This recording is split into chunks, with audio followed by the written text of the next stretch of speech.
បាទជំរាបសួរសូមស្វាគមន៍មកកាន់តម្រុយឆ្នោតយន្តរបស់ខ្ញុំសម្រាប់ថ្ងៃនេះដែរខ្ញុំមកប្រាប់ពីរបៀបរកលេខចាក់សម្រាប់ខែ10ឆ្នាំ2025ឆ្នោតយន្តម៉ោង4:35នាទីហើយដោយយើងប្រើលេខកូដសម្រាប់បូកគឺខ្ទង់10យើងត្រូវបូក3ដក1សម្រាប់ខ្ទង់10ហើយខ្ទង់រាយគឺបូក2បូក3បូក4អានឹងសម្រាប់ខ្ទង់រាយណាហើយរបៀបធ្វើនេះគឺយើងយកប៉ុស A មកធ្វើណាប៉ុស A និងប៉ុស D ធ្វើចាប់ពីថ្ងៃទី1ខែ10 2025ទៅហើយខ្ញុំប្រាប់ពីរបៀបធ្វើហើយប៉ុស A នេះ94សម្រាប់ថ្ងៃ1ខែ10 94ប៉ុស D យើងយកលេខប៉ុស D 76ហើយយើងរកខ្ទង់10សិនណាគឺយកប៉ុស A រកខ្ទង់10អញ្ចឹងប៉ុស A 94នេះយើងបូកបញ្ចូលគ្នាមកណា94យើងបូក9បូក4បូក3មកអញ្ចឹងចាប់ផ្ដើមធ្វើ9បូក4 13 13បូក3 16យើងយកលេខ6មកណា6ខ្ទង់10យើងមានលេខ6ណាលេខ6 6ដក1ស្មើ5អញ្ចឹងប៉ុស A យើងរកខ្ទង់10គឺយកប៉ុស A មកធ្វើណាបងប្អូនគឺយក9បូក4ប៉ុស A 94ហ្នឹងសម្រាប់ថ្ងៃទី1ខែ10ហ្នឹងអញ្ចឹងយក9បូក4ហើយបូក3ណាហើយយើងបានខ្ទង់10គឺ6គឺលេខ6និងលេខ5បន្ទាប់មកយើងរកខ្ទង់រាយណា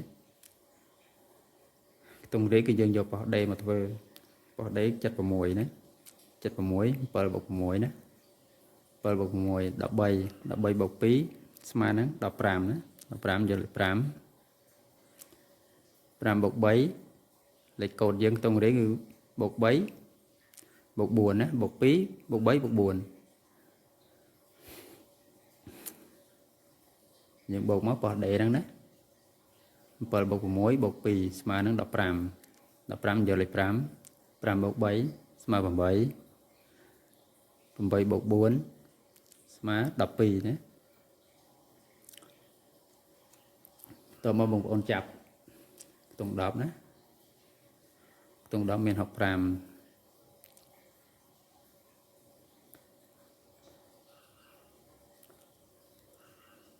6568 62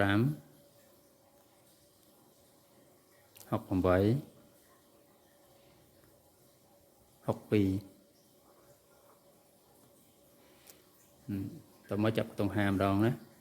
55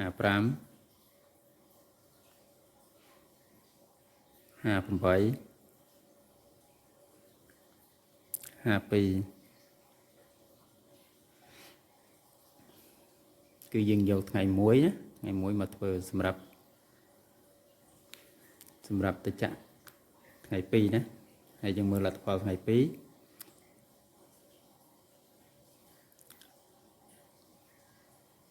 ថ្ងៃ2គឺចូលបាន55 65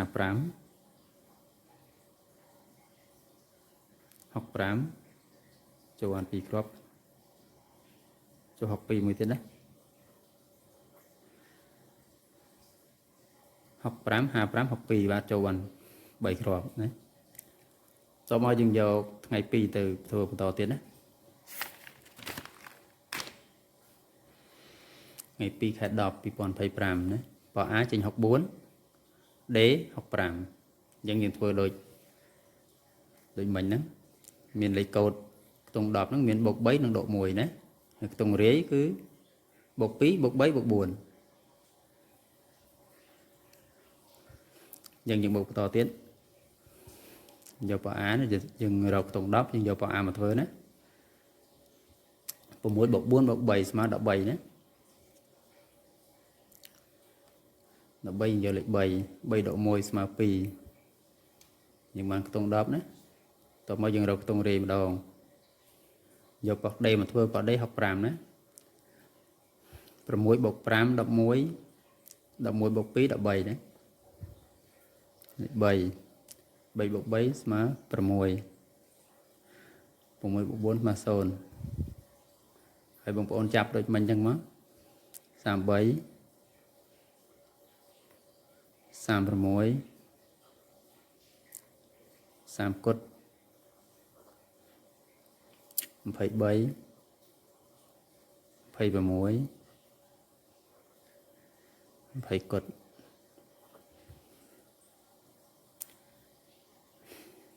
ហើយយើងទៅមើលលទ្ធផលថ្ងៃទី3ណាថ្ងៃទី3ចូលបានចូល36គ្រាប់ណា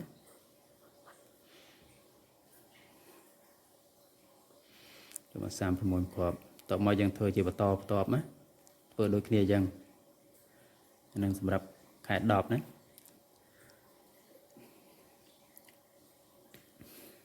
ថ្ងៃទី3ខែ10យកប៉ោះ A និងប៉ោះ D មកធ្វើដែរប៉ោះ A យើងដើរយើងរកមកខ្ទង់10ណាប៉ោះ D យើងរកខ្ទង់រាយ8 បូក 3 11 បូក 3 14ណា14យកលេខ4 4ដល់1ស្មើ3ប៉ោះ D អានេះយើងបានខ្ទង់10ណាលេខ4និងលេខ3ណាហើយយើងរកខ្ទង់រាយមើលច្បាស់ហើយបងប្អូន7 បូក 6 13 13 បូក 2 ស្មើនឹង15ណា5 5 បូក 3 ស្មើ8 8 បូក 4 ស្មើ2យ៉ាងបងប្អូនចាប់45 48 42 35 38 32ហើយយើងមើលលទ្ធផលថ្ងៃទី4ណា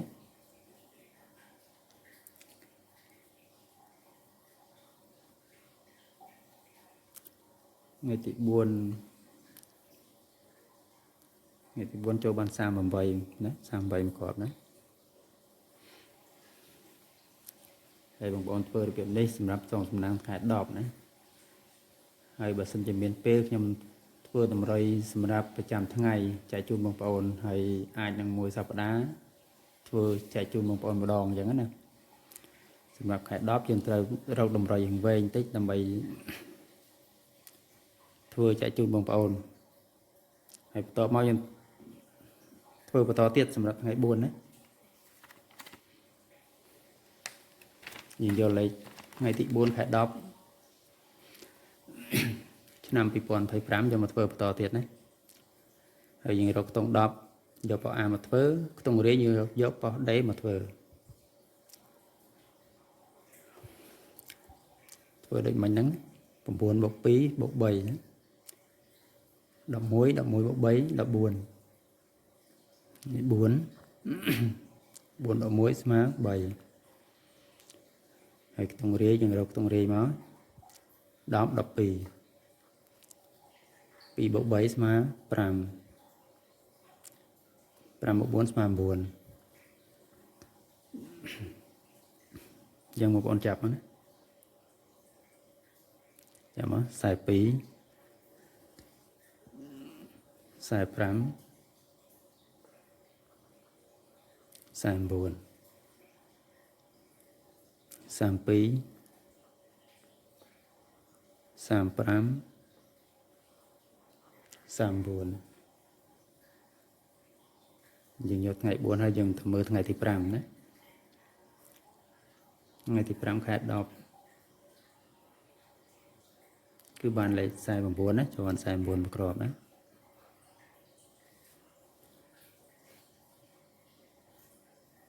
ហើយយើងយកថ្ងៃទី5ទៅធ្វើសម្រាប់ថ្ងៃទី6ណាបងប្អូនចាក់ថ្ងៃទី6ថ្ងៃនេះ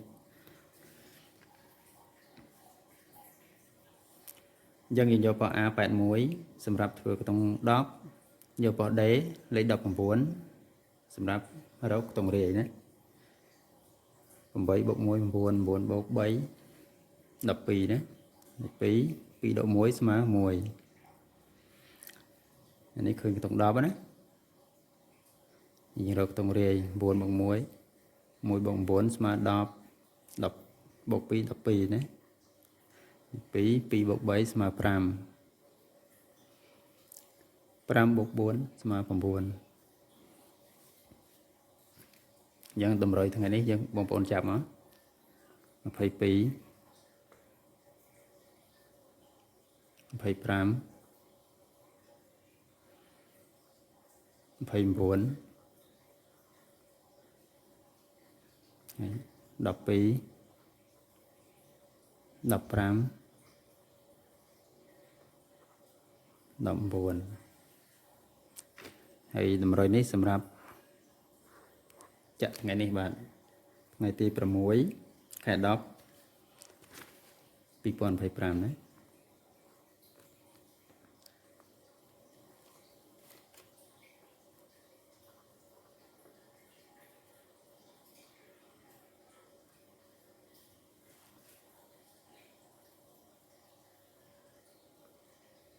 នេះជាតម្រុយសម្រាប់ថ្ងៃទី6ខែ10 2025ណាហើយអាចจะសងសំណាងឲ្យបងប្អូនអាចធ្វើជាបន្តបន្ទាប់ហើយបើមានឱកាសខ្ញុំនឹងឆ្លៀតធ្វើតម្រុយប្រចាំថ្ងៃចែកជូនបងប្អូនសម្រាប់អាចនឹងមួយសប្តាហ៍ធ្វើម្ដងចែកជូនបងប្អូនអញ្ចឹងណាបាទអរគុណសូមជូនពរបងប្អូនហេងទាំងអស់គ្នាហើយសម្រាប់ប៉ោះដែលល្អលេងគឺបងប្អូនលេងប៉ោះសេណាប៉ោះសេគឺល្អលេងប៉ោះ A B និង D យើងអាចលេងរងហើយយើងចាក់ VIP គឺប៉ោះសេអញ្ចឹងទៅបងប្អូនណាបាទអរគុណ